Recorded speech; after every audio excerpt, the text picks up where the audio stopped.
হ'বতো একো নাই কালি ঘটনা এটা হৈছিলে পুলিচে অপৰাধীক এৰেষ্ট কৰিছিলে কালি ৰাতি পলাব চেষ্টা কৰিছিল পানীত জপিয়াই পেলাই and he died in that process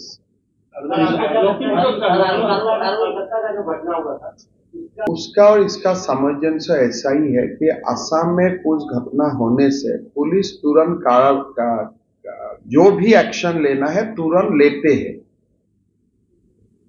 तो हमारा कोई इसमें कॉम्प्रोमाइज नहीं है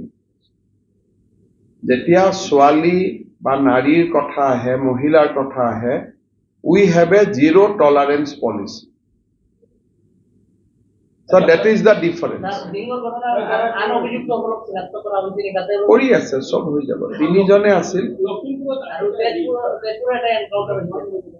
তেজপুৰতো পলাব খুজুতে ভৰিত গুলি লাগিছে